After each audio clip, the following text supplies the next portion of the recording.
Radhe Radhe everyone. Good morning, good evening.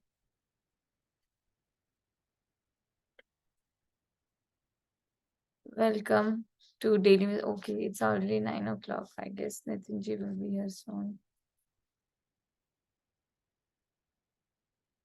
Oh, yeah.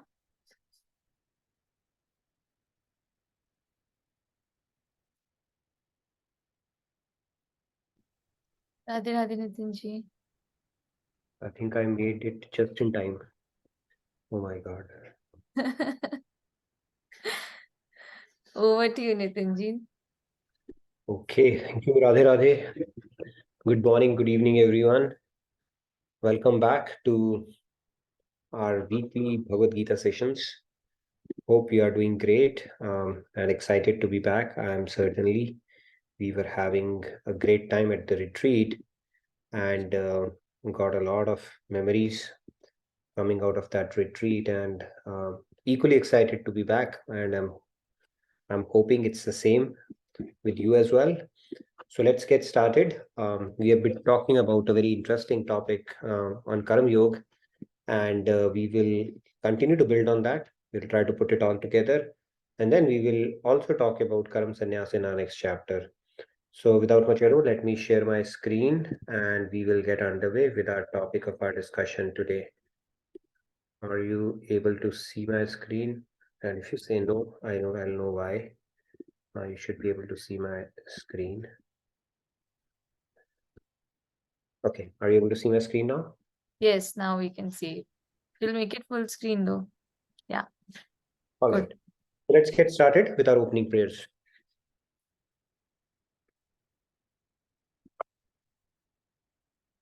Guru Brahma, Guru Vishnu, Guru Devo Maheshwaraha, Guru Sakshat Parabrahma, Tasmai Shri Guruve Namaha.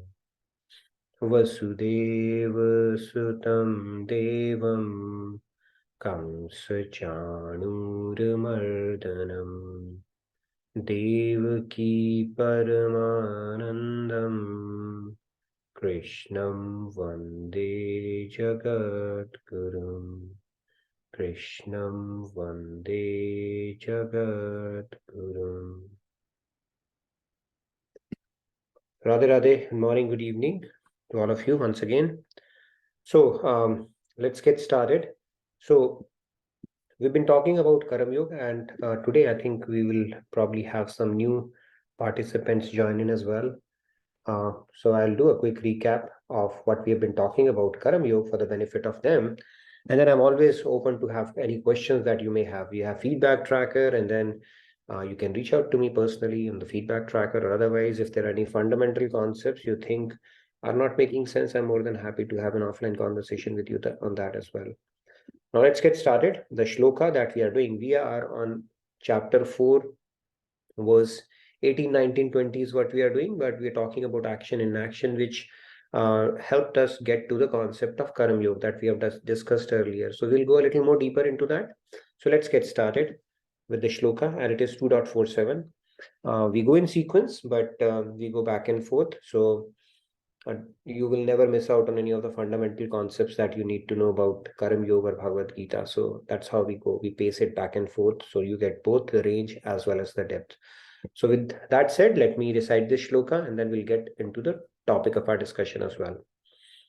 Karmanyavadhikaraste ma phaleshu kadachana ma karma phala heturbhu ma te sangostva karmani.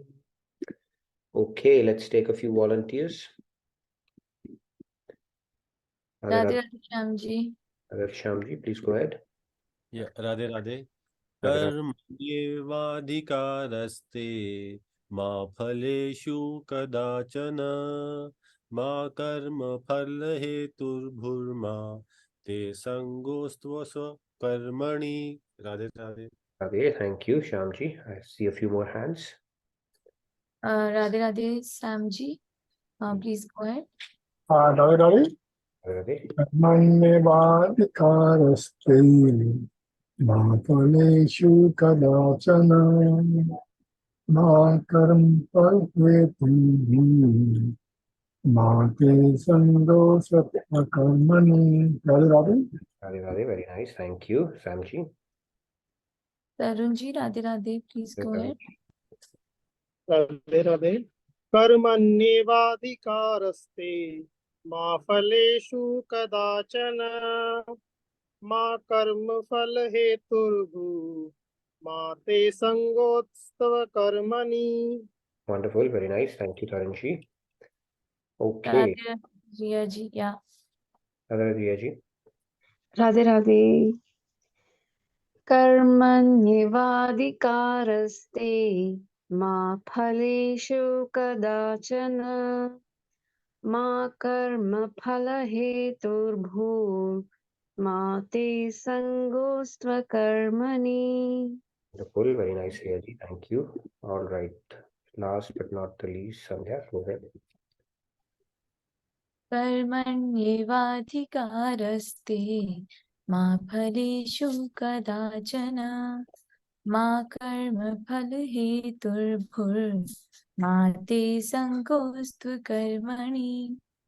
Wonderful, very nice. So let's get started. This shloka, this is a very important verse. While growing up, we have heard it as when we are seeing Mahabharata as well. And this talks about the concept of Karam Yog. As we have been discussing for the past 1 week, let's again go through this shloka and get into, peel some more layers around it. It says, Lord Krishna saying you have a right to perform your prescribed duties, but you are not entitled to the fruits of your actions. Never consider yourself to be the cause of the results of your activities, nor be attached to inaction. So let's get started. I know there's a session going on for online participants from the retreat, so I think they'll be able to join probably a little later, but we'll continue with our session for the day. We had a wonderful time at the retreat and still having a hangover of the retreat day. It's almost like a big festival has ended, but we always have a next festival to look forward to, which is Janmashtami now. So let's move on. We start with our first section, which is the soul soup. Let's see what do we have for the soul soup of the day today. We start with this segment. So happy Teachers Day. All right. These days, we know who the teacher for us is. WhatsApp is fast becoming a guru. So we rely on WhatsApp, take it on the face value. Whatever WhatsApp says, whatever forward comes, we take it on the face value, right? This is what the truth is. In fact, the most interesting thing is that when you want to promote some kind of a knowledge, all you need to do is create a nice message, say Bhagavad Gita, Lord Krishna says that, and put it on WhatsApp. Nobody will validate it and keep circulating it around, and it starts becoming a bona fide knowledge for a lot of people, right? So regardless, happy Teachers Day. Eklavya and Guru Drone, we know, right?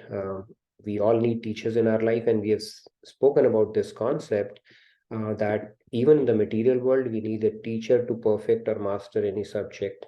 And the spiritual world, it is even more important because this knowledge is divine knowledge. It is not static knowledge. And only when we hear it through a realized saint, then only that knowledge really goes deep. Because God's Chitta Shakti is there in this divine knowledge.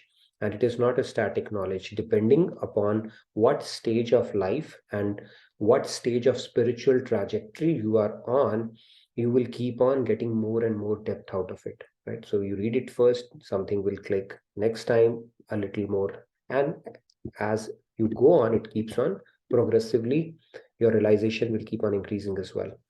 So today's soul soup is read yourself, not people. This is an important concept. And the pathway, even the Mr. Socrates, who's one of our biggest philosophers of modern era, he said, know thyself. And as the legend goes, one day he was walking on the street, lost in his thoughts, because philosophers are usually lost in their thoughts, and he stumbled upon a policeman. And the policeman asked him, who are you? So Socrates replied, you know what? What you asked me, I've been pondering upon this question for the last 40 years. So if you get to know, who am I, please let me know as well. Fortunately for us, we don't have to think so hard, right? Like Socrates had to, because we do have the benefit, the roadway to enlightenment or understanding who are you is Bhagavad Gita. That's what we do on a daily basis. So who are you? It's a very important question to understand. Like Swamiji in the retreat, he was explaining, right? Who are you? First understand that. Are you this body? Are you this mind? Are you this intellect? We are definitely not what we think we are, right? Not even the sum total of it. We go much deeper, which is the divine soul. And when we understand we are the divine soul, then how do we align to the purpose of our life if we are soul, right? We have material science for our bodily needs, and then we have spiritual science for our spiritual needs. That is how this science goes. And the beauty of knowing yourself is that when you truly starts understanding yourself, when you get that framework or the technology, so to say, spiritual technology to understand how your mind operates, you start understanding your own frailties much better. And then you appreciate that there is so much of work remaining on my own self for me to even think about finding faults in others. So much of homework. When you have so much of homework, would you worry about somebody else's homework? Of course not. So that's how it goes. So we are fortunate, of course, that we get to read Bhagavad Gita, and this is going to shed more and more light on understanding our true self. So let's continue on the topic.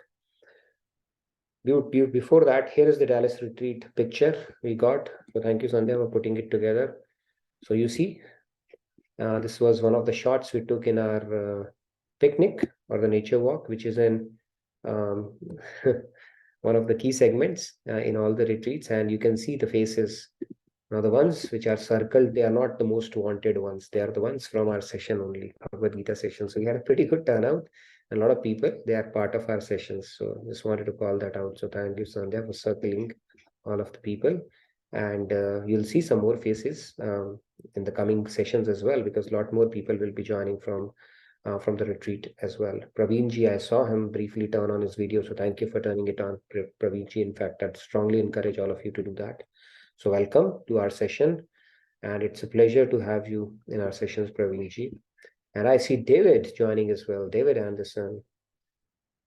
Great, David, good to see you on the session. So let's get started. We are talking the science of Karam Yog. That's what we're going to talk about today. So let's get started. Let's start with a story, okay? This whole spirituality is about being a believer here, right? So let's listen to this interesting story. Here's a church, and so as it happened, somebody started building a brothel right opposite to the church, okay, which is kind of a sacrilege, right? So when it started building a brothel, what happened was the priest in the church, he prayed to God, do something, do something, you have all the power, so that this does not happen, this will dilute the experience of the people if you have brothel next to it, and we don't want that to happen. So please do something, whether make a lightning or whatever you want to do, but do something so that this brothel doesn't come up.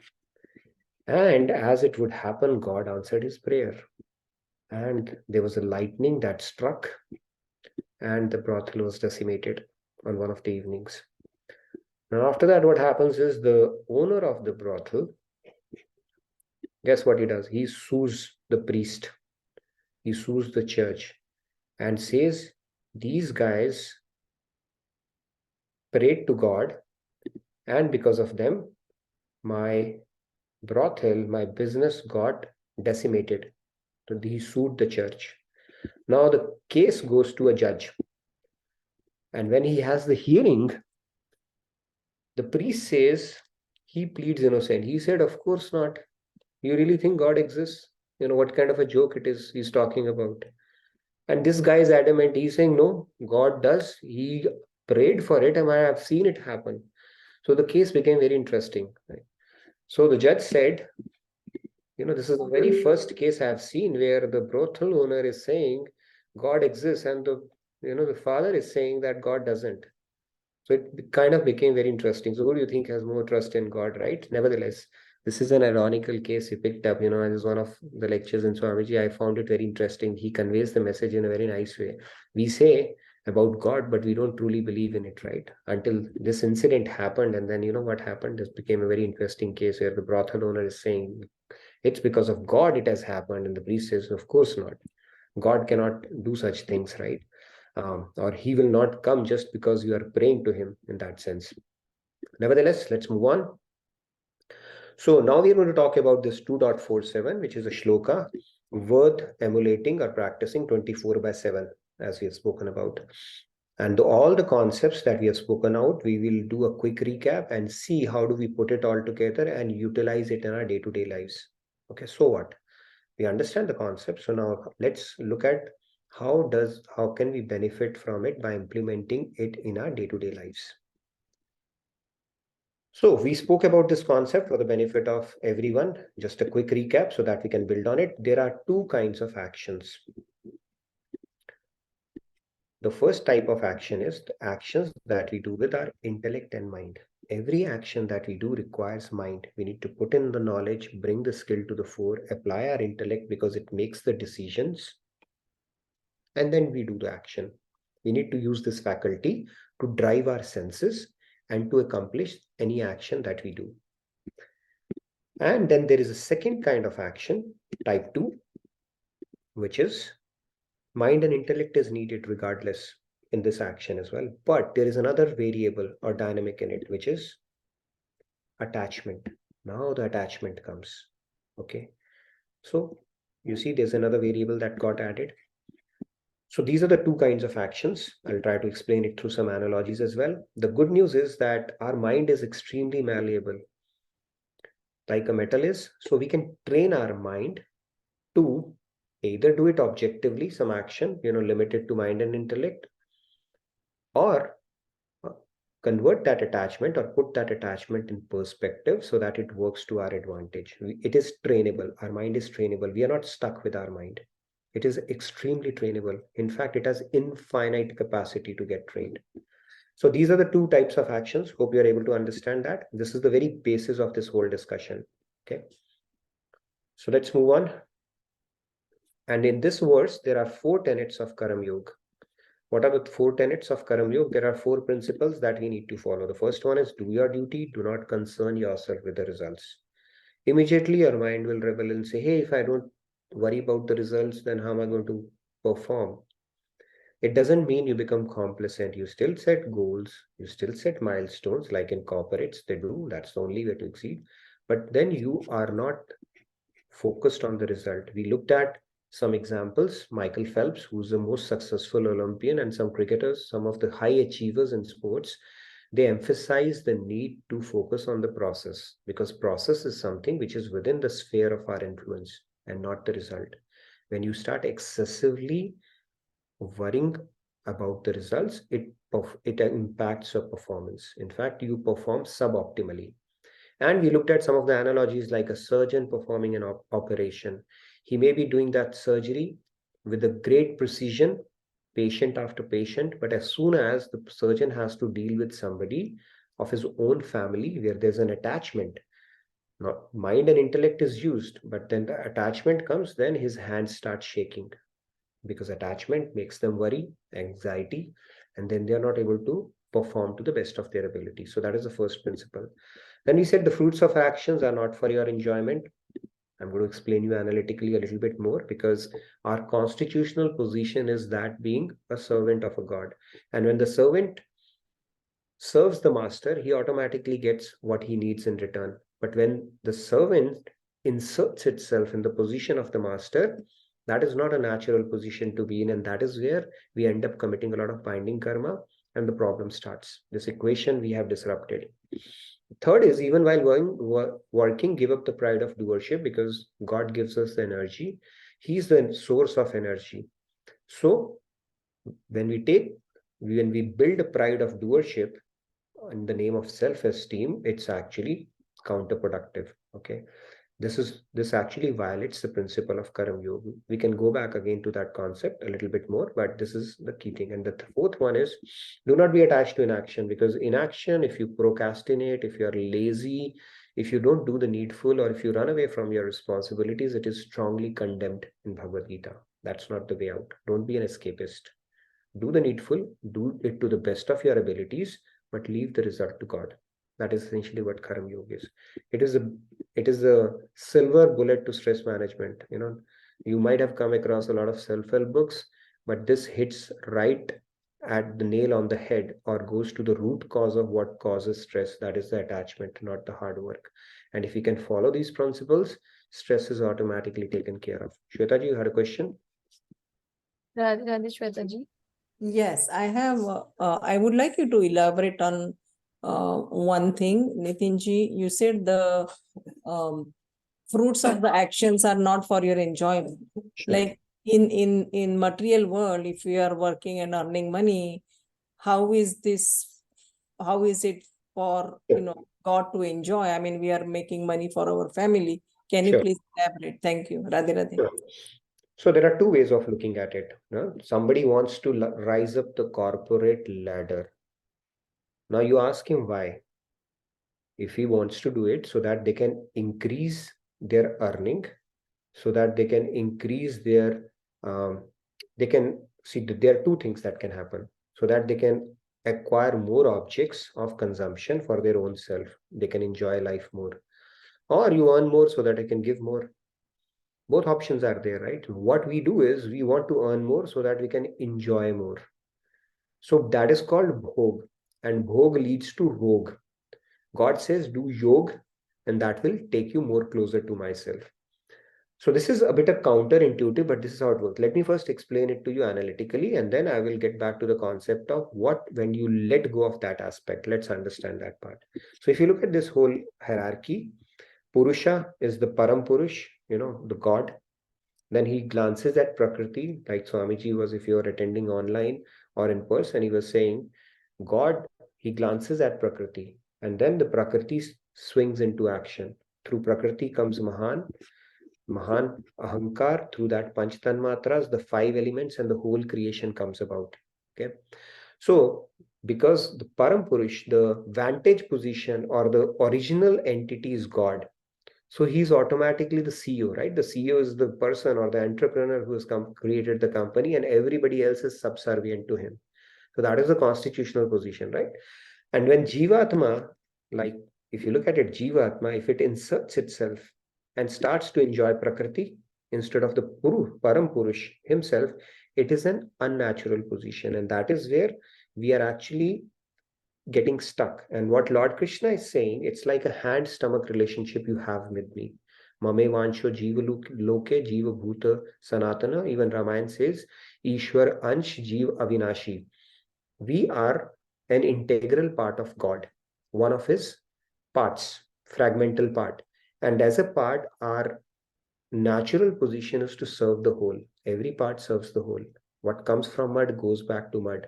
What comes from water comes back to water through evaporation, condensation, precipitation, melting, river, back to ocean. Similarly, our hand, being a part of the body, has to serve the body. And when it serves the body, it automatically gets the nourishment and the nutrients that it needs. If it thinks I'm going to chop myself off from the body and subsist on my own, it will not survive. So that is the concept. So when you serve God, when you work with the motive of serving the God or for his pleasure, you automatically get what you need. But when you serve with the motive of hoarding or enjoying for yourself, that results in binding karma. That is essentially what we are doing. First of all, it does not give us lasting peace. It's a temporary feeling you get. And then again, the same dissatisfaction, discontentment creeps in. So God says, if you need lasting one, you need to start building this principle of yoga rather than bhog. It is like that rice puff, the rat, it has access to the entire grain store, but it falls for the trap looking at a few rice puffs outside it. And we also, these temporary delights or things that we think are for our consumption, we fall for that trap and forfeit the opportunity to get to a big grain store, is essentially the message of Lord Krishna is. So because God is not miserly, when you let go of that for yourself, what you get in return is much more precious. It's a matter of experience, of course, right? So that's essentially the principle that God is saying, that it will take you closer to everlasting peace, bliss, joy, happiness that you've always been seeking. Because you are doing it for yourself, for your sensory enjoyment, you are going further away from it. It's counterintuitive, but that is how it works, this principle of Karam Yoga. We'll look at it through some more examples. Shwetaji, I hope I answered at least part of your question, but we'll build on it. You can give a thumbs up or something just to show that She messaged saying that she got it. Thank you. Perfect. That's great. So let's continue. Now, two aspects of work. Let's look at it through another example. We said that there are three workers who are building helping in building a temple, or putting, with helping with the stone work for a temple. All three are doing the same work. But there is still a difference. There is still a difference between all three. Now, they are involved in this voluntary work, and it's the same activity on the outside. From externally, it's the same activity. Now, the first person is concerned with the salary he's receiving. Now, if some other contractor gives them higher wages, they'll not mind switching their job. Now, when we talk about if you're not attached to the job or attached to the work, how will we perform? That is one of the arguments people present.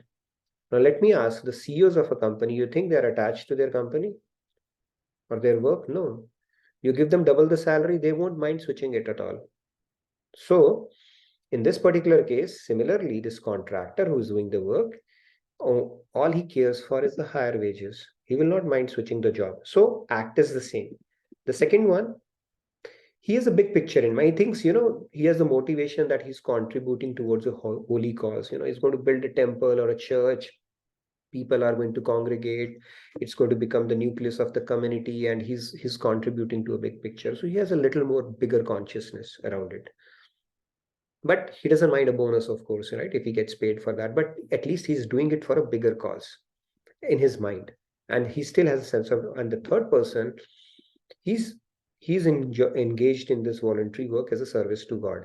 Now, if you look at it, the activities is exactly the same on the outside, but the internal attitude is making the whole difference. So all three, from a karmic standpoint, will derive three different results. The first one is doing a binding karma. Second one is also doing a binding karma, but at a higher level, maybe more sattvic. And third one is doing nirguna karma, which is called akarma or Karam Yog that we are talking about, where he's getting closer to God, or he's getting purified in his consciousness. And that is essentially the science of work. Let's look at it through some more analogies and examples to drive home the point. Now, motivation for work for us, it is self-enjoyment. It starts with self-enjoyment. That is our motivation. They are called miserly in Bhagavatam. If you are doing only for your self-sensory enjoyment, it is very miserly. It's a basic thing. And what you are doing is good karma or bad karma you will do in the process. If you're doing it honestly, at best you will do good karma. If you're not doing it honestly, you're doing bad karma. So usually it's a mix of both. The second is you are detached from the fruits and dedicate your work to a higher cause, like the second worker. However, in both the cases, this is good plus bad, this is good karma. Both are binding karmas. Now, why binding karmas? Because good takes us to celestial abodes, which is temporary. It's not a permanent. It's like going to a trip to Hawaii, and then once the money is over, or the hotel, whatever you have paid for that hotel, when it is over, they will say, go out. Time is over. Similarly, when you do good karmas, you reap the benefits of it in celestial abodes, and then you have to vacate it. Again, you're back to 8.4 million, or the circle of life and death. If you do bad karmas, you go to nether regions where you suffer. And then again, you come back. So you are doing binding karmas regardless of the first two stages. It's only when you offer the fruits to God, they are truly in knowledge, and then you are not incurring any further karma. You're not adding to your stockpile of karma. So that is what Karam Yoga is. Let's continue and build a little more on it. They are called non-binding karmas. Now, we spoke about this concept. The ladder inaction is strongly condemned. You can't run away from your duties and work under the pretext or an excuse of becoming spiritual. Of course not, which is called inaction. Very strongly condemned by Lord Krishna in Bhagavad Gita. Don't run away from that. In fact, it could be a stepping stone for you to become more spiritual, because at least it gives you an opportunity to train your mind and senses and bring in more sense of responsibility and not consider yourself to be the center of the universe. So performing the prescribed duties, regardless of which station of life you are in, is strongly recommended. That is the bare minimum each individual or human being has to do to justify their existence on this earth. Okay. The second one is dedicate their work to. So now they move beyond sensory gratification. However, they are still stuck at self-aggrandizement. Okay, they might be doing work for others, but they still have a sense of doership. I'm doing it, or I'm so great. They're taking an ego trip as well, which is better than inaction, but still not perfect, right? Then the third stage is you dedicate your work to a higher cause. Okay, it's like you start doing social service, you become philanthropic and all that stuff, which is a good thing. But like Bhagavad Gita, the key message in Bhagavad Gita is being good is good, but not good enough. Why? Because good also gives you a sense of doership and builds pride in you, subtle pride that I'm doing it. Okay, so that is also binding, but it is much better than the previous two stages. And the fourth one is where you are process oriented, you're focused on the process, you are detached to the fruits, but you are offering the fruits to God as well. Now, God is brought into the equation, which was previously missing. So people who don't believe in God, who are thieves, they can never do non-binding karma. It's a very simple principle, very logical. They will always end up doing a mix of good and bad karma, maybe more good, less bad. But can they escape binding karma? They cannot escape binding karma. They will invariably end up doing more binding karma. It's only when you start offering fruits to God, bring God into the mix, then you start cleaning or washing away your binding karmas. That's a very simple principle that we spoke about. Now let's move ahead, and then the question, of course, comes, okay, what is happening in Karam Yog? We summarized it as well. What are you renouncing? Are you renouncing action? Answer is no, you're not renouncing action. You have to perform action. Are you renouncing sense of doership? Yes, you are. You are saying, thank you, God, for giving me the opportunity and the energy and the ability to do whatever good I'm able to do. If you do something bad, you take responsibility for it. If you do something good, you attribute it back to God. Sense of doership is relinquished, given up. Attachment to result, we understand with knowledge, we train our mind to say, I don't control the results. So I'm not going to fall for this, where I start thinking about the result. You do your best. It's like you work as if everything depends on you, right? 200% you put in. Don't become fatalist. But when it comes to result, have an acceptance buddhi around it. Attachment to result, no. And the fruits of action also, you offer it to God. This is how the process goes of Karam Yoga. Now, one of the questions people ask is, how can I be thinking about God? Can my mind be attached somewhere while I'm working on something else? Right? Because the principle of Karam Yoga says you have to think about God, build that consciousness, and immediately the mind says, how is it possible? Not possible. If I'm doing some work, I have to be focused on the work or the task at hand. How can my mind or attachment be somewhere else while I'm performing something, doing a job, something else completely? So let's look at it through some stories, analogies, which will drive home the point. And feel free to stop me and say, no, this doesn't make sense, because it's important we understand this concept of Karam Yoga, because we hear about Karam Yoga, but conceptually it never clicks. Okay. So let's see some stories, couple of analogies to drive home this point. So here's a guy, he was on a long vacation to, I think, to some country overseas. Brazil, I guess. Yeah, Brazil. Brazilian grills, a lot of non-veg was served. This guy was a vegetarian, so he went to Brazil and he was apparently starved for food. So what happened is he comes back home. So when he comes back home, the first thing he wants is, of course, the homemade food, right? So his wife is ecstatic. Okay, she's ecstatic that my husband is coming, and he had already phoned her that, these are the dishes I have been terribly missing at home, and I want you to prepare for me. And very happily, gleefully, she prepares stuff for him. And when he eats that, he is very happy. He's ecstatic and he's very happy. It's like, wow, I miss this food and it is so nice. Now, next day, or after a few days, my wife had some work to do. Okay. So she could not cook that day. And the guy, he wants to have, continue to try food because it's not even a week. So then he calls on his cook and he asks him to prepare food as well.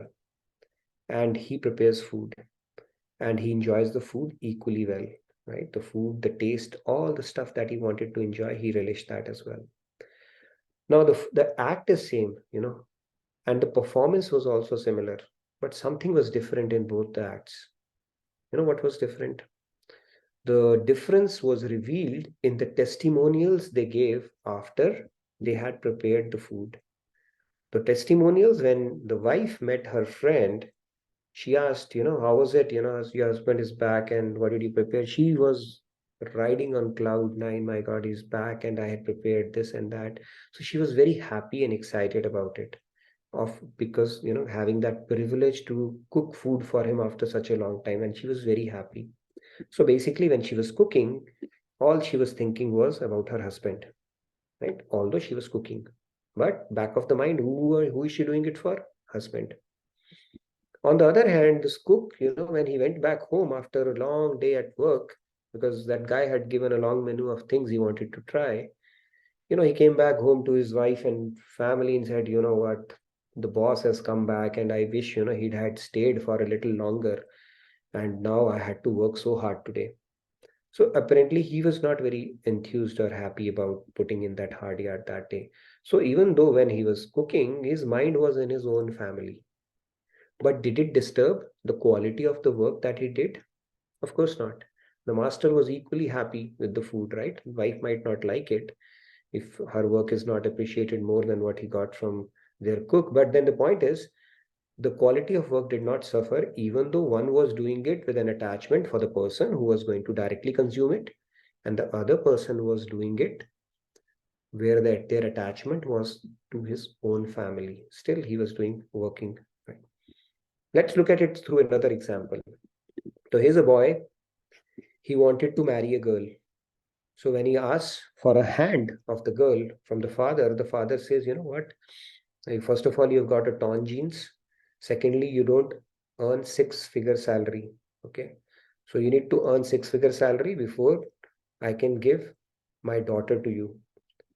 So this boy said, all right, game on. And then he starts working really hard. You see how hard he's working? He starts working really hard. And he continues to work hard, to the best of his abilities. And he wants to work hard because his goal is to earn six-figure salary and correct his genes as well, right? Genes can be corrected easily, but six-figure salary takes a lot more work, right? So he continues to work hard. But when he's working hard, all he's thinking about is finally I'll get the hand of that girl. So his work is not impacted. His attachment is somewhere else. So this very concept that, how my mind is attached to God and how am I going to do my work, and it's actually not true. Your mind could be attached to God and you could still be working to the best of your abilities. It is possible. We do it all the times. Okay, so this is the key concept of Karam Yog. So Karam Yog says attachment to God, mind and world. That's all it says. Now, attachment to God is not straightforward, but we'll build on this concept. So let's look at it a little more. This is how it's meant to be. Now, if you are doing puja, Om Jai Jagdish Hare or Tvameva Mata Cha Pita Tvame, and you're thinking about the Dudwala, the maid and all that stuff, that is Mansi Bhakti's multiplication with zero. Does not add up. Right? We have a sense of satisfaction doing this kind of a ritual. No matter where you are, whether you're sitting in a temple, in your altar at home, in a church, or wherever you're, if your mind is somewhere else and you are doing a physical drill through your mouth, eyes, ears, does not matter. You are where your mind is. God does not look at the physical drill of our senses. He looks at where your mind is. And this drill that we have been doing since time eternity is a multiplication with zero. The one before that is the remembrance. Like if you might be working, if you look at it, these people are working, but if their mind is attached to God, that is the one before all the zeros, which adds value. Right? You attach 1 to zeros, then it becomes 100,000, 10,000, million. But if it's simply zero, there's no one, what's the point? It's nothing. So that is the concept of Karam Yoga. Your mind, where your mind is what you're going to get credit for, not what you're doing physically. This is how it works in the in the from a concept of Karam Yoga. Mind in God, and then you can continue to work as you need to in whatever state of life or whatever station of life you are in. Okay. So let's look at this graph now. Karam Yoga. Okay. Tomorrow I'm going to introduce the concept of Karam Sannyas as well. Okay, what is Karam Sannyas? What is the difference between Karam Yoga? But let's understand this now. So this quadrant where your mind is in God's service, Man Hari Me, it's a beautiful verse I'll bring in from Bhakti Shatak. Man Hari Me and Tan Jagat Me. Body in material world is essentially Karam Yoga. Your body is in the world, but your mind is in God. That is essentially what Karam Yoga is. Simple. The second quadrant, if you look at it, this one, where your mind is in material world, Man Jagat Me, our body is also in Tan is also in Jagat. Man in Jagat, Tan is also in Jagat, which is what we are doing right now, most of us, which is lost and confused zone. Because do not know anything better, right? Do not know anything better. It's like what you don't know, you don't know. So your mind and body both are in the world. And just by, at best, by doing good deeds, we are giving ourselves a certificate, we are fine and we are doing all right. We are not doing all right. Okay, unfortunately, that is not good enough, because at best, we can do good karmas, and good karmas are also binding. So this is the second zone. The fourth one is work in progress. Now that we have understood the deeper philosophy behind it, now we get into this zone of, something is better than that. So the third one is work in progress, like we are in right now. When you understand the deeper, now you start practicing it. It may not be perfect as yet, but you start practicing it. It's a work in progress zone. Now, it could be because of ignorance. It could be because of our procrastination, or we are simply religious, but not spiritual, or something is better than nothing kind of a thing, right? So work in progress. And now then, once we start understanding these deeper principles and we try aligning to it to the best of our abilities, we typically get into this zone. And Karam Sannyas, of course, is the fourth one. We will discuss separately, because it's a topic in itself, where you're not bound by the social duties. In Karam Yoga, you are doing your social duties with a proper consciousness. In Karam Sannyas, you can reject the social duties also, because now you're operating at the platform of a soul. But it is not recommended for 99.9% people. Bhagavad Gita says, for 99.9% people, Karam Yoga is the way to go. Only for a fraction of people who are ready, who have developed enough dispassion and detachment towards the world, under the expert guidance of Guru, they can take on that path. We'll talk about it separately. But this is typically how it goes. Any questions so far on this topic?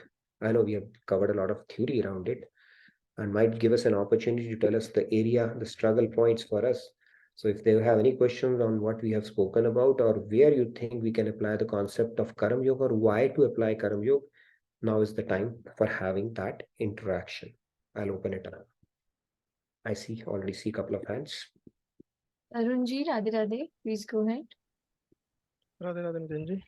Ranji. So yeah, thank you very much, Nitinji. I think all these session on the Karm Yoga is one of the most profound series of sessions I have found on Karm Yoga. So this has really had helped a lot to me, and yeah, it's really the way you had explained it in a series of session with different presentation, different examples. That is really wonderful. I have a quick question on this. So this way, mind in God and our indulgence in work. So it is a mix of like bhakti yoga and karam yoga, right? Or bhakti yoga, we in the bhakti yoga we don't do work. Yeah. So let me clarify that concept. Whenever something gets suffixed with yoga, bhakti is automatically added. Yoga means bhakti only, right? It's like when you add yoga to your karam, bhakti to your karam, then only it becomes karam yoga. So we have spoke, right? Ramayana says that योग कुयोग ज्ञान अज्ञान जितु नहीं राम प्रेम पर धाना. So basically, without mixing bhakti, it's a mere physical drill. So bhakti has to be there. It's like amrit, right? Amrit, you add it to water, water becomes amrit. You add it to milk, you add it to Coke, whatever you add it to becomes Amrit. So Yog aspect, bhakti has to be mixed in. Otherwise, the equation or the puzzle is still not complete. So yes, it is bhakti mixed with your karam. And Okay. karam, there is no escape from karam for anybody. Right? Nahi kaschit kshanamapi. Lord Krishna says, no, nobody, not even for a moment, can be without any karam. So that is why Karam Yoga is very important, because it helps us build that consciousness of God, not just limited to that ritual that we do twice a day or during the festivals, but make it a way of your life. And then it takes us closer to the principle of Nirantarta also. Satat Yuktanam, Tesham Satat Yuktanam. Satat Yukta means it has to be continuous, but it is a stepping stone towards that stage where we can build in that consciousness of maintaining continuity towards that remembrance, not without little bit of a break as well. So yes, it adds bhakti to your karam as well. Very Okay. true. Yeah, and Swami one more question. Swami Vivekananda had said that no work is secular, everything is devotional. So you can actually make it that way. Yes, sorry, go ahead, please. Thank you. Yeah, and I was reading one more thing that apart including all the yonis or all the lok, this Manushya yoni is the only yoni which has the rights to do the new work. बाकी सारे देवलोक दानवलोक जीव जंतु सब भोग योनि है, क्योंकि या तो वो अपने बुरे कर्मों का फल भोग रहे हैं या वो अपने अच्छे कर्मों का सुख भोग रहे हैं, बट True, वो अपने नए कर्म करने में मतलब कैपेबल ही नहीं है. true. Thank you for bringing it for the benefit of other participants as well, because he said it in Hindi. So what he said was, only in human birth you can do a plus deposit in your karmas. In other yonis or in other forms of life, you cannot do deposits. You can only do withdrawals. Now, it could be a positive withdrawal if you go to celestial abodes, or it could be a negative withdrawal if you have gone to nether regions. And animals and other species, they are auto-programmed. They work as per their script. So there is no consequence of the work that they do. So even if a lion or a tiger kills a human, they will not incur any sin.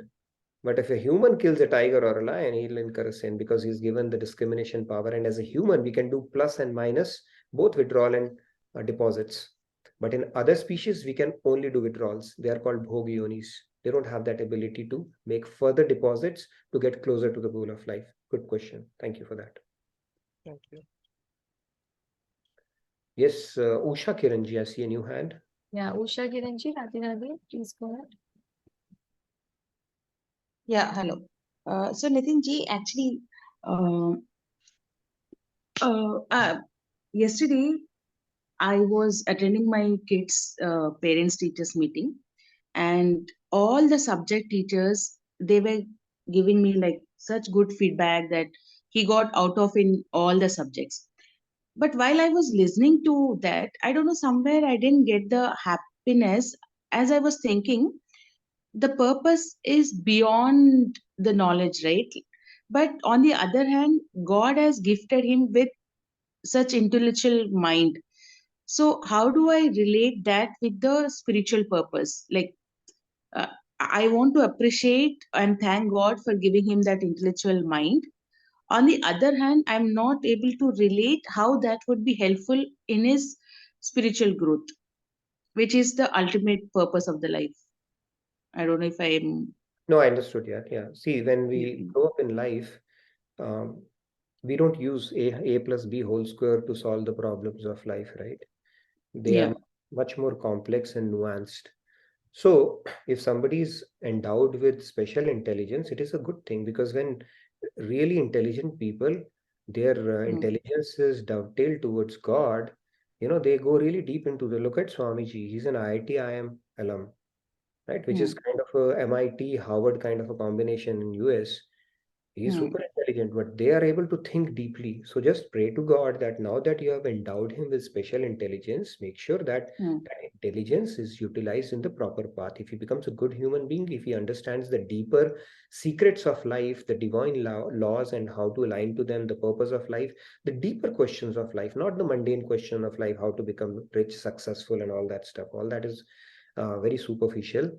Then his life would be a grand success, and then you as a parent would have been a key instrument in enabling or facilitating that process. So it's a huge responsibility and a privilege and an opportunity for you, right? If somebody is endowed with special talents, why not become an instrument in facilitating that journey for them, right? It could help, and he could actually help catapult your journey in turn as well, right? He can bring in, I've seen so many kids who have taken their parents on this path, and parents have taken a flight after that. So treat it that way. Pray to God, or in fact, encourage him or facilitate those conversations with him so that you can give him this knowledge, this grounding, this foundation early on in life. And you can really mold and shape that personality. And you basically, if that's the best gift we can give to any kid for that matter, right? When they grow up, this will be the only asset that they can carry and face life with confidence and face adversities with proper perspective. Otherwise, no matter who you are, whether you're a Justin Bieber or Michael Jackson or Elvis Presley, what's the point of becoming rich, famous, even good looking, when you have to suffer with depression and have such a miserable ending in life? Yeah. Okay.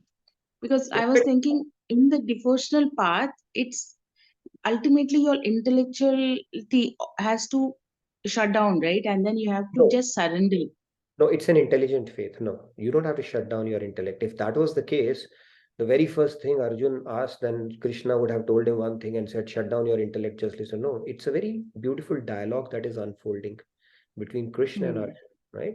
So you don't shut down your intellect, but you do a submissive inquiry, an intelligent inquiry, and build faith based on the basis of that knowledge. And of course, you have to take a bit of leap of faith, but people who are deep thinkers, who are intelligent, they pick up these concepts much quickly. That's why I'm saying people think that bhakti is for people who are less intelligent. I say bhakti is for people who are most intelligent. They pick up those concepts.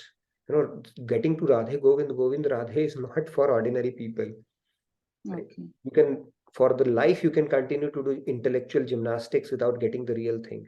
But if you pick up bhakti, you are one of the most smart and intelligent people, I would say. I find my nani dadi, I appreciate them so much. When will I become like that? They may not have the knowledge right now, but something has clicked to them in one of their lives, because of which they have so much of faith.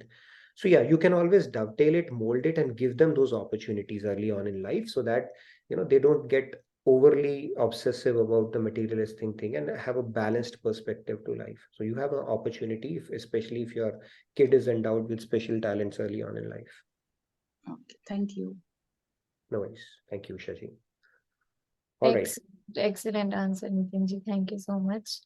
There is also a question in the comment, if I can quickly read it. Sure. Like this is from Kumarji. Is there any recent example of a Karm Yogi who has realized God? So a Karam Yogi realizing God will definitely not put a board in front of his house saying, I am Karam Yogi, Golok return, one-way ticket or both-way ticket. So nobody's going to do that, right? And even if he does that, how many people will believe him? So I think these are the matters to be guessed. Then nobody can actually understand. I know people say that, people who come close to doing Karam Yog, I mean, it may be a hearsay or it may be a fact, I don't know. Like Lokmanya Tilak people used to say, more recently Narendra Modi people say, but we will really not know. It's not so easy to know that, right? If somebody is a perfect Karam Yogi or operating at a very high level of Sattva or has actually realized God, right? Very difficult to know that, because they will definitely not put it as one of the degrees they can flash to the rest of the world, because these are the matters to be guessed, not to be very difficult to say that. When we reach that stage, then it's like the iron has that attraction towards the magnet, then you will kind of understand. But until we have reached that stage, it's a moot point of discussion. Awesome. Preeti ji, Radhe Radhe, please go ahead. Radhe Radhe, everyone. Nitinji, beautiful sessions on Karma Yoga. I would say these are one of your best sessions. And many, many months back, you had introduced us to 16.1, 2, and 3. And they have become those 3 verses have become aspirational for me now. Of course, this Karma Yoga and 16.123, I think 16.123 have stuck them on my fridge. So I don't know, I'm not finding right words surprisingly today to express, but beautiful, beautiful. The integration of Karma Yoga and 16.123 is fine enough to sail through my life, I feel. Radhe Radhe, and thank you once again. Thank you for, this whole knowledge, as you know, is all flowing down from Maharaj Ji, Swami Yes. Ji, and I feel fortunate to have this opportunity to present it to all of you. And we are fortunate, actually. And the other day, I was talking to somebody and said, Bhagavad Gita is so powerful. You pick one verse. Forget about one verse. You pick one line. Forget about one line. You pick quarter of it. If you spend your life around it, that's it. You don't need any more knowledge to be, getting close, fulfilling the purpose of your life. That's how powerful it is. Krishna has given us so many pearls. You pick anyone that you relate to, and that will transform your life. Very nice. Thank you, Preeti ji. And it's always a pleasure to bring in these sessions, because every time I get into these shloka, there's something new that comes up. Everything there's newcomer comes up, and it's like it never gets stale. Unlike, it's like you tell a joke to somebody and that person will laugh, and then you tell the same joke again, he'll laugh a little less, and third time a little less, and fourth time he say, what kind of a horrible joke. But this knowledge is such that every time you get into it, you feel fresh, more energized, and more inspired. That is how deep it is. Thank you for that. Yes, Sandhya? Yeah, power of sentient knowledge. There are a couple of comments. So Sairamji says, Karm Yogi with knowledge of God. An example he is sharing is Sham Charan Lahiri Mahasaya ji. Very true. We'll get some bhajans for Karam Yoga as well, right? So attachment, God is not saying think about me. We cannot think about somebody and work at the same time. He's saying the attachment. The secret stash that you carry in your heart, that has to be dovetailed towards God, and that is essentially what Karam Yoga is. He's not saying think about me, right? When Arjun has to carry out such a sophisticated act of war, at that moment, of course, he cannot be thinking Krishna, but his attachment is to, okay, I'm following the order of Lord and I'm doing it for his pleasure. That is why he's completely surrendered. That is what God is saying. So let's understand Karam Yoga in perspective. Attachment has to be there. A mother will never forget I'm a mother, even though when she's teaching in school. Attachment is to her kids. Similarly, he says, bring that attachment aspect, increase it, and then you are getting closer to the Karam Yoga aspect of it. There are two more messages. Himanshu ji says, I wanted to add that only the person who does not apply their intellect on their guru's agya, or the person who is most intelligent, who can understand that they don't have to apply their intellect, only these two are the people who can reach God. And bhakti only comes with infinite births of bhakti and seva and grace of God and Guru. Very true. We need grace of God actually to even have the seed of bhakti planted in us. But once it is planted, it's imperative on us to keep on nourishing it until it becomes a full-blown tree. And then the fruits, it will start bearing fruits as well, like Swamiji was explaining it so beautifully. And Shweta ji says, kids learn by watching parents. First, parents have to practice detachment from the material things, and they will pick up on it. Just a thought from her. Kids don't follow what parents say, they follow what parents do. So we can at best become examples for them rather than telling them things that usually does not have an impact. Very true. That's how it usually goes, because they are observing all the times. So our odds of influencing our kids would increase many folds when we start imbibing those principles ourselves. One of the things that I commonly come across, argument from, not argument, but one of the statements from people and friends around is that, what, my time is fine, I will do it, but can you please tell my kids how to do this or explain them this knowledge? So then I always say, okay, you're not willing to invest on yourself, then how can you expect your kids? So it's important we try to do that and become role models for them, and that will be much more impactful. So yeah. DWFBG is asking the question. That's an interesting name. That stands for Daily Wisdom from Bhagavad Gita. Yeah, and we also need to make announcements, Nitinji. Sure. Let's make the announcements of Janmashtami and other things. Go ahead, and then we can take the remaining questions or move forward. By the way, this is how we structure our sessions.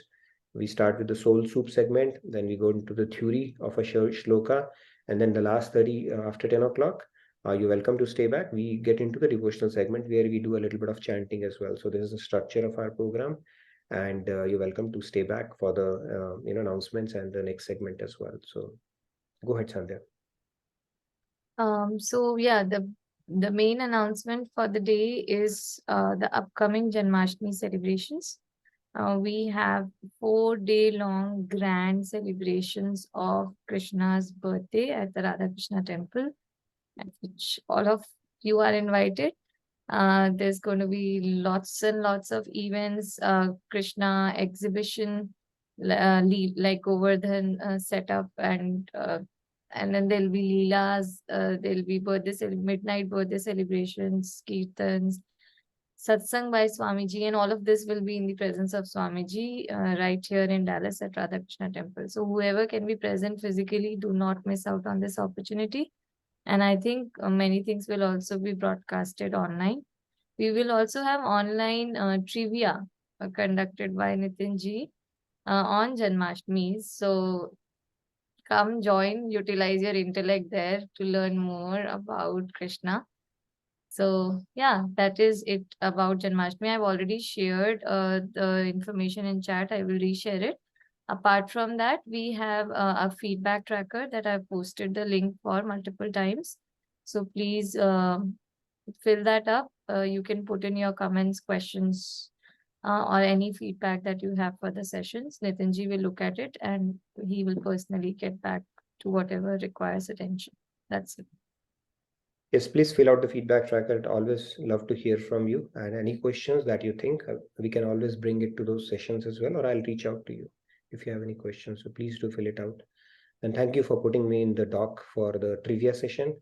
I look forward to a full house participation from all of you. We are going to celebrate Janmashtami online as well. Family fun time like we always do. So Oh yeah, and this also reminds me, there's a question, Nitinji, if we have a session on Wednesday, Janmashtami day. with Janmashtami day, I think we'll probably have to skip the session. Thursday, it's 50-50. I'll let you know by tomorrow. If we can make it work, we'll do that. But let me check that out. There would be sevas assigned. So Wednesday, Janmashtami night, no. Thursday, it may be on, because I So think Wednesday for US and Thursday morning for India. tomorrow we have session, by the way. Okay, just to be very Oh. clear, tomorrow our session is on. We'll talk about Karam Sannyas. In fact, we'll have an extended session tomorrow. We don't have a hard stop. And then the following day, I'll let you know tomorrow. Okay. Awesome. Okay, so let's take the remaining hands. DWFBG. Radhe Radhe, please go ahead. Radhe Radhe, Nitin ji, Sandhya ji, Shyam ji, and everyone. Manish. Okay. This is Manish ji. Manish. So Nitin ji, I'm working on practicing. Of course, it's still in progress, but I apply it in my daily life, in the health struggles that we're going through with my wife again. So Prasad Buddhi with perseverance along with NATO, not attached to outcome. And that helps me a lot. How do I use that to towards this to Karma Yogi, the aspect? In context of the struggles that you're having, or? No, like how can I, is that applying, like how can I make that into Karma Yoga approach? The Prasad Buddhi with the perseverance along with NATO. Like I'm not worried about anything. I don't stress about anything. Understood. The Prasad Buddhi with perseverance, right? I Yeah. think about this concept that when do you know that you have to let go, and when do you know you have to keep on retrying? That is essentially what your question is, right? Right. Yeah, kind of. Yeah. So it was like, who was that? Edison, right? He invented the electric bulb, because of which we are able to see each other, and not all the screens are dark, right? Some of you can be seen here, and so can you see me as well. It's only because of Edison. And Edison had failed, I think, 3,000, 4,000 times before he was successfully able to invent the electric bulb. Now, if he had understood NATO as, all right, Prasad Buddhi, first attempt failed, I should not retry. I should just accept that's God's will, right? That's what your question is. So that part, intuitively, Your power of intuition will get harnessed. Intuitively, you'll know, have you done your best, or there is still some more scope that I can put in? That power would be harnessed, and you would get to know when to let go, that enough now. I have to simply have an acceptance around it.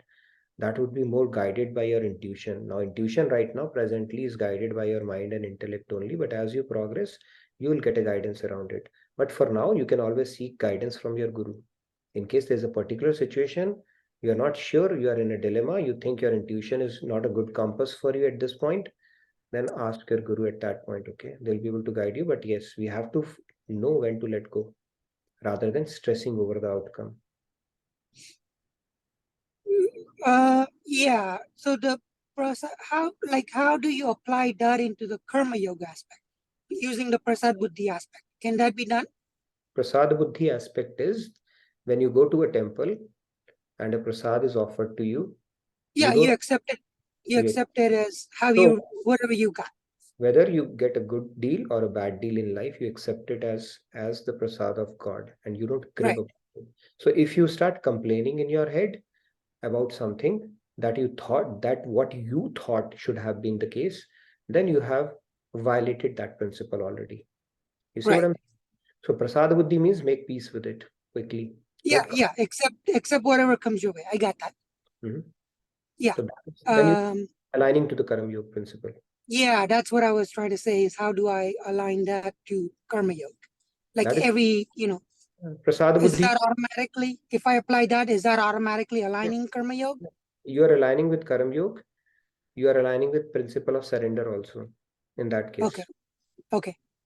Yeah, both you are doing. In fact, Karam Yoga is a stepping stone to surrender as well, because you have Yeah.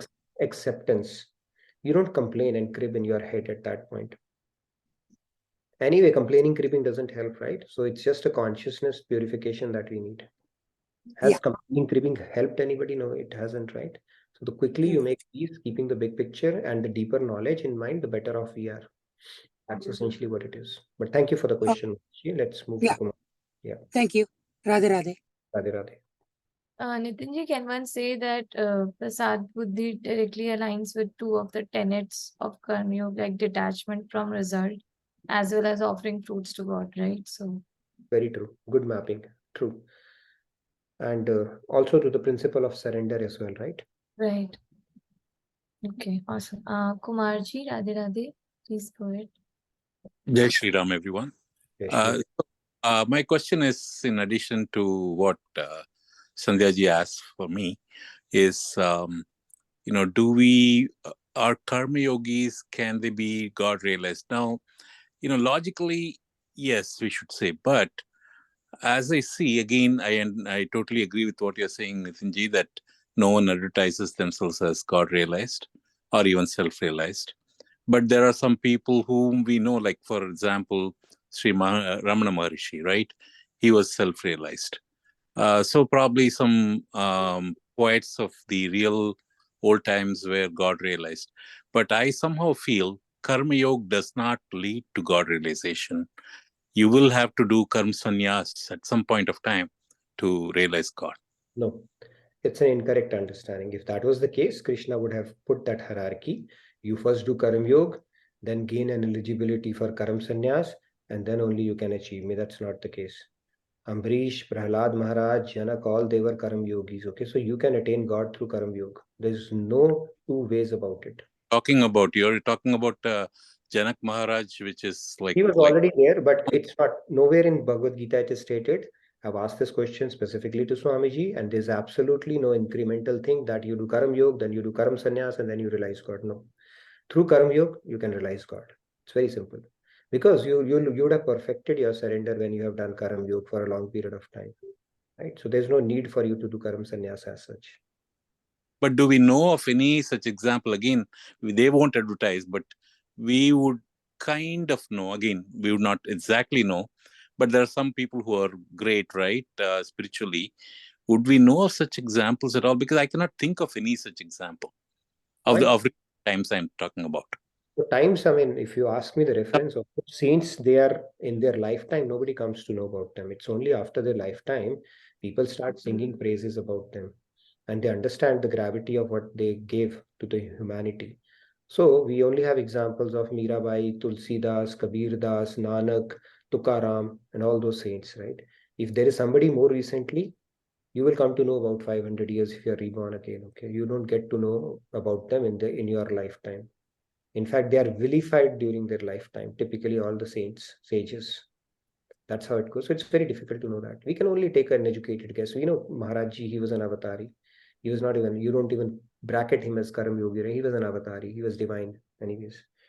Right? We could have a lot of sadhan siddh people, some of his pracharaks for that matter. So we can make an educated guess around it, nitya siddh people. But knowing it, I mean, or let's say for an argument's sake, we know somebody, then what's going to happen? What are you going to do? No, see, if we know that someone is God realized, then it could change the equation, right? Right now, a lot of people. That is where God says, I'm not going to advertise. You have to do that. That's part of your journey. When God advertised himself in front of Duryodhan did not help. So somebody saying I'm God realized is not going to help. Trust me. If I put a person and tell you, you know, this person and he claims I'm God, it will not help anybody. I'm telling you. It will not change the equation. Opposite, right? Anyone says they realized, we will look at it with much more suspicion. True. You'll end up doing more naam aparadh. You'll start questioning, you know, oh, he said he's God, like I saw him doing that ordinary act. How is it? It's not going to help. It's going to confuse your mind further and may even derail your spiritual journey, because you will end up doing a lot of nama parad. Otherwise, you will probably not do, because now you start judging him from that angle, right? So this question, answer to this question does not help actually. So that is why it's probably best left to guesswork only. But in due course of time, as we see, the best way to know about something is to reach that level. I would rather use it as a motivator for myself. If this question really inspires me, then it should give an impetus to my spiritual progress. That, you know what, I quickly need to reach a stage where I can identify such people, become one of the X-Men amongst all. So use it as an impetus for your spiritual journey as opposed to speculating over it, because it's not going to lead us anywhere. Yeah, that's well said, Nitinji. Thank you. Jai Shri Ram. Jai Shri Ram. All right. Are we good, or any more questions? Praveen, so good to see you. You came in for the first time and you turned your camera on as well. So hope you found the session beneficial. I would like to hear from Praveenji, David, any feedback that you have, or how did you find that? And really appreciate you coming on camera and joining in. David, I know it might be late for you. Let's hear from David and then Praveenji as well. Yeah, Radhe Davidji. Radhe, what would you like me to give feedback on, Nitin? No, I mean, I hope you found the session beneficial. I just yes, very, very beneficial. The slides are nice. Thank you. I'm sure that's a lot of work to put those together. That first chart revealing the stages of creation and how the jiva is essentially it seems very dangerous and foolish to be messing around with those vibrations way up there that are intended. Great, David. And it was a pleasure meeting you at the retreat, and we'd love to see you and hear from you more. So thank you. Okay. Yeah.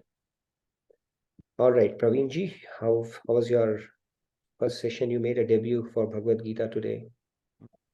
Radhe Praveenji. Radhe everybody. And it has been, again, like this is the first session and I didn't know how detailed would it be versus how informative and all that. But this is like more than what I expected. And I'm kind of feel like drinking through the hose.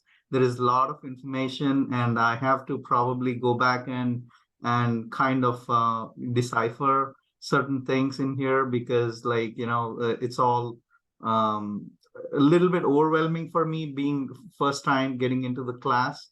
In the sense that, we are dedicating an entire hour to just focus on one single verse, which is like doing a lot of justice to it. And again, like for me, there is good amount of homework that I have to do to, in fact, crystallize all the information that I've received so far.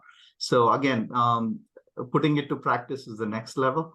But for now, I think I'll be happy setting a goal for myself that I need to crystallize all the information that I've received. And then the next step for me is to put that in practice. So thanks again. I feel more privileged and humbled to be part of these sessions. They're very, the illustrations are great, and the way it has been put together, the flow and, the connecting points, it's fantastic. Love it. Thank you, Praveenji. The pleasure is all ours. And I'll tell you that I can imagine it can be a little overwhelming to begin with, but it'll become a second nature to you in a matter of few months or a few weeks. I'm telling you, we go through these concepts so much. I crammed in a lot of information for the benefit of people, because this verse we have been doing for the past 1 week, not even a day. Okay, so a lot of information has gone in, but these concepts will go so much back and forth, and that it'll become just second nature for you in a short amount of time. But in the meantime, I'll be more than happy to talk to you on any questions that you may have, you get stuck with. But yes, you could always do your self-read of the Bhagavad Gita, which is available online as well, especially on the shlokas that we are going through. And then we can always have an offline discussion as well. I'll be more than happy to do that. But thank you again. The privilege is all ours. Thank you. Thank you very much. Appreciate it. Yes, Sandhya. There's a comment from Tarunji. I'll quickly read it out. I think even true Karm Yogi does the karm work to earn till some age, and then towards later stage of life, they become fully absorbed in God. See, this later stage of life is a very subjective term, right? We've spoken about it multiple times, that our age is not determined with how old are we. Our age is determined from how far away we are from our exit. So at 14, we are really old if we are meant to live only for 16 years. And at 60, we are fairly young if we are going to live on for 100 years. Okay. So this concept of waiting it out or doing it in a sequential manner, or the Varnashram Dharma as it has been called out, let's understand it in perspective. The sooner we can imbibe it, integrate it in our life, especially if we get that access to the knowledge, we have that inspiration, the better we are, better off we are. We should not delay it. Right? We don't know we'll get that opportunity, and we are doing it for our own sake only, right? Because if we, this is a knowledge which goes beyond lifetimes, right? Lord Krishna himself has said all the material knowledge, whether you are a Nobel laureate or you're a great inventor or whatever you are, you might be a billionaire, you can't carry even a single penny to the next life. But the spiritual wealth that you acquire, the spiritual virtues or the principles that you become a realized knowledge of part of your being, you carry it forward in your next life whenever you come back as human. So the more we can acquire now, the better off we are. So we should not delay it. I would say just having that stereotype in mind that only when we retire or become old, what if we don't get an opportunity? So the sooner we start understanding these principles and aligning to it, the better off we are. Yes, Sandhya? Now for the devotional segment. Okay, so thank you everybody for enthusiastic participation. You're welcome to stay back for our devotional segment. I think we'll have a few chantings. Who all are inspired to chant? I can chant a couple of lines as well today. Coming in from a retreat, so there are a few bhajans, that really resonated with me. So I thought I'll chant a couple of them, just a few lines, and let's limit it to 2 minutes or so, not more than that. Also, like there was just a quick question in the chat from Kanpriya ji regarding how can we get access to the Holy Gita. So like the Bhagavad Gita book that we are following, an online version of that is freely available on the internet. If you just type Holy Bhagavad Gita or Bhagavad Gita, the Song of God on Google, you will get that. And you can also sign up for daily emails. So you can get one verse every day in your email also. So you can explore that. I will also put that website in the chat. So all of you can simultaneously read the book while attending the sessions. Yeah, it always helps if you do that. And then we put the recordings of these sessions and all the past sessions in a playlist format. You can join our portal on the YouTube. I put that. So if you feel inspired, you have time, you can go through those videos, the playlist, and get a wealth of information that we've already discussed. Needless to say, we'll keep on reiterating it. So, but there are tons of resources available on what all we have done so far. So, and I would encourage you to get your personal copy if you don't have one for that, Bhagavad Gita Song of God from Swami Mukundanand.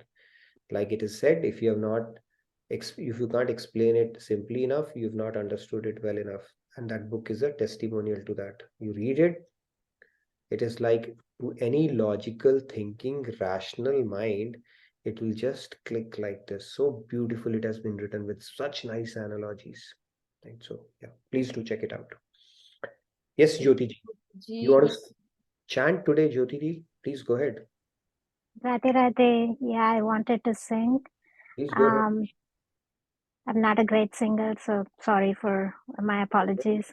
Please go ahead. Sitaram, Sitaram, Sitaram, Sitaram kahiye, चाहे विधि राखे राम ताहि विधि रहिए, मुख में हो राम नाम, राम सेवा हाथ में, तू अकेला नाही प्यारे राम तेरे साथ में, विधि का विधान जान, हानि लाभ सहिए, चाहे विधि राखे राम ताहि विधि रहिए, किया अभिमान तो फिर मान नहीं पाएगा, होगा वही प्यारे जो श्री राम जी को भाएगा, फल आशा त्याग शुभ काम करते रहिए, चाहे विधि राखे राम ताहि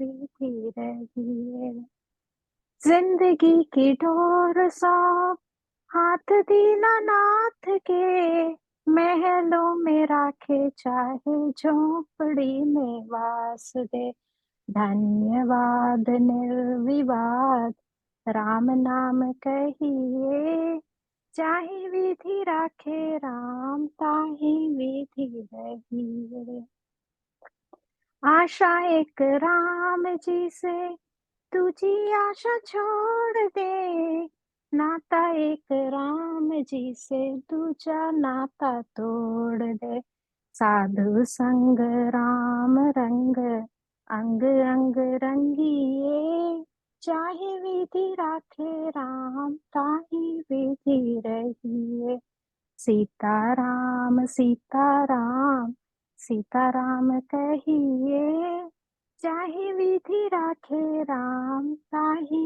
विधि रहिए. Radhe Radhe.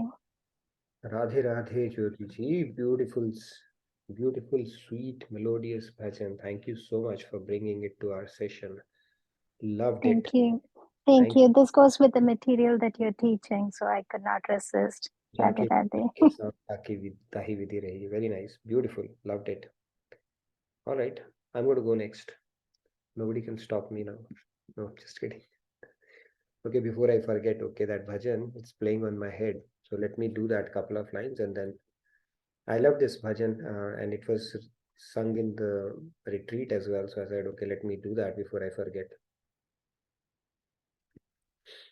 Nand Lal Pyari Yashoda Dulare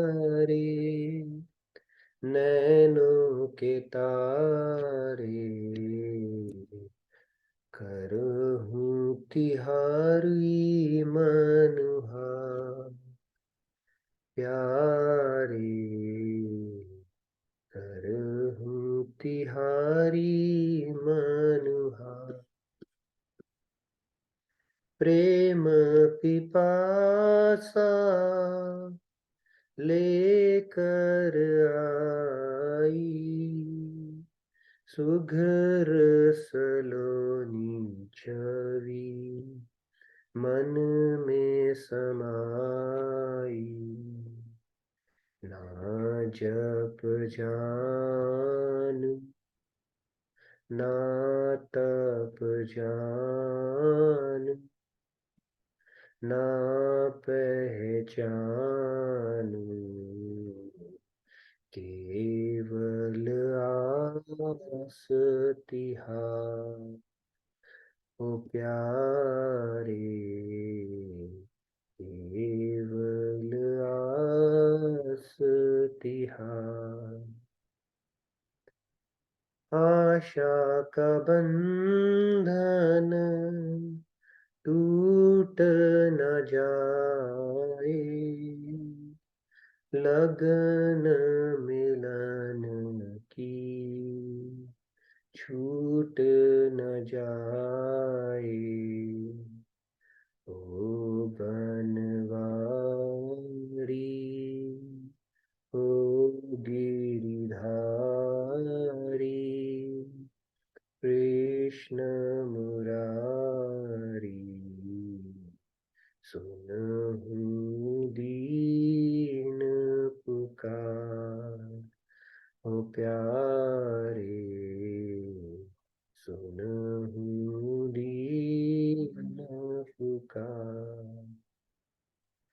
Nand Lal प्यारे यशोदा दुलारे, नैनों के तारे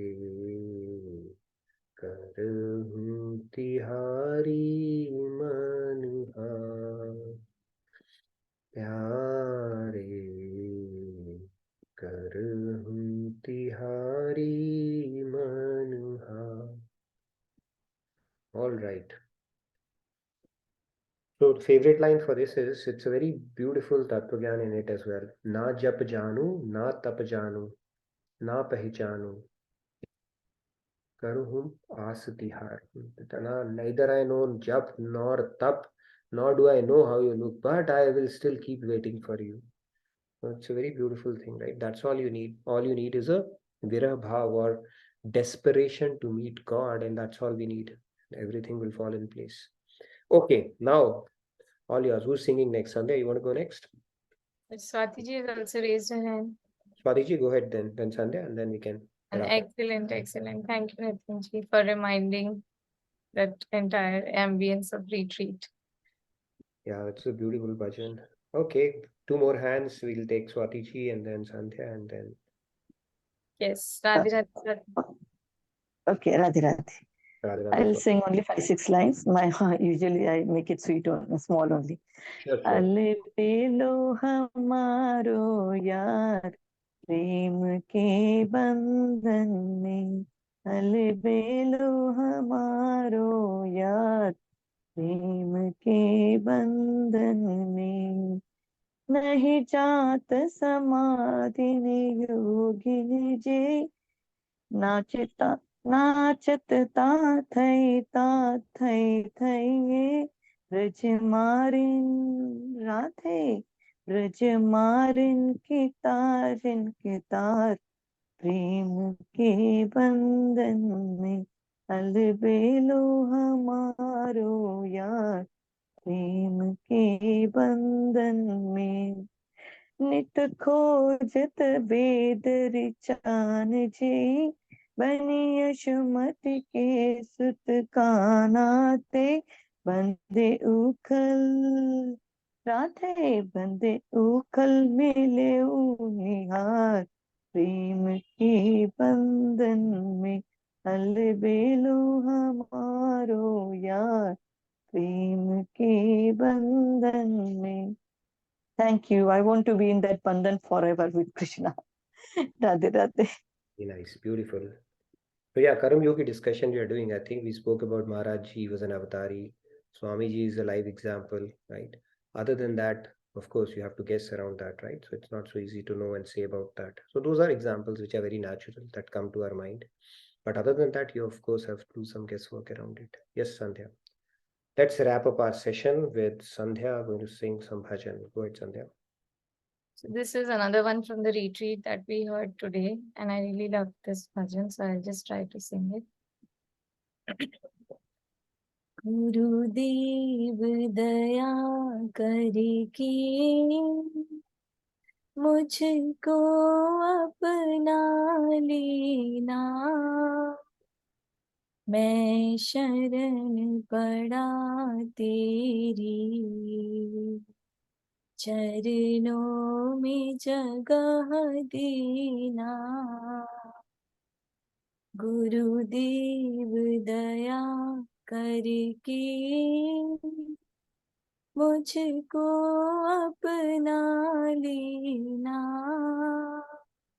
मैं शरण पड़ा तेरी, चरणों में जगह देना। तुम सुख के सागर हो, निर्धन के सहारे हो, इस तन में समाये हो, मुझे प्राणों से प्यारे हो। नित माला जपूं तेरी, नहीं दिल से भुला देना। गुरुदेव दया करके मुझको अपना लेना। पापी हूँ या कपटी हूँ, जैसा भी हूँ तेरा हूँ। घर बार छोड़ कर मैं जीवन से खेला हूँ। दुख का मार हूँ मैं, मेरा दुखड़ा मिटा देना। गुरुदेव दया करके मुझको अपना लेना। मैं सबका सेवक हूँ, तेरे चरणों का चेरा हूँ। नहीं नाथ भुलाना मुझे, इस जग में अकेला हूँ। तेरे दर का भिखारी हूँ, मेरे दोष मिटा देना। गुरुदेव दया करके मुझको अपना लेना। मैं शरण पड़ा तेरी, चरणों में जगह देना। हरे राम राम राम हरे हरे, हरे Krishna Krishna Krishna Hare Hare. Done, Nitinji. Beautiful, Sandhya. Very nice. It's a very sweet, devotional, and sentimental bhajan for Guru. So thank you so much for giving us that feeling of deja vu and during the retreat. So thank you so much for that. Loved it. Yes, Monica ji, you want to go as well? Go ahead, please. That'll be the last one. Monica ji. Radhe, Radhe. Sorry, I know time's up, but retreat effect just going to take 1 minute. हो जन्म जन्म की खोज बताए, राम से चल के राम पे आए। प्रेम कोई हम न जाने, राम से रूठे राम पे माने। राम सिया की करुण कहानी, एक है चंदन एक है पानी। राम सिया राम जय जय Ram.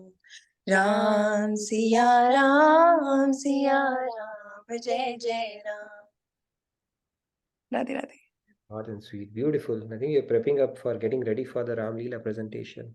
Loved it. Great. Wonderful. So thank you again. It's good to be back after a couple of days break, and it's good to see so many new faces coming in as well. Today, I think we are getting a bit started. There was another session as well. So tomorrow, hopefully, we'll be in full strength and continue with our fascinating journey of Bhagavad Gita and this spiritual party that we have every night. So thank you again for your enthusiastic participation. I look forward to seeing you tomorrow. We'll talk about Karam Sannyas. That's an important topic. Okay, so Radhe Radhe, good night, good day from my side. Have a splendid rest of your evening. See you tomorrow. Thank you so much, Nitinji, for continuing our recharging after the retreat through this beautiful session once again, and look forward to tomorrow. Thank you all for joining. And tomorrow that we don't have a hard stop, I'm even more looking forward to it. So, Radhe Radhe, everyone. Good Radhe night. Radhe. Good night. Good day.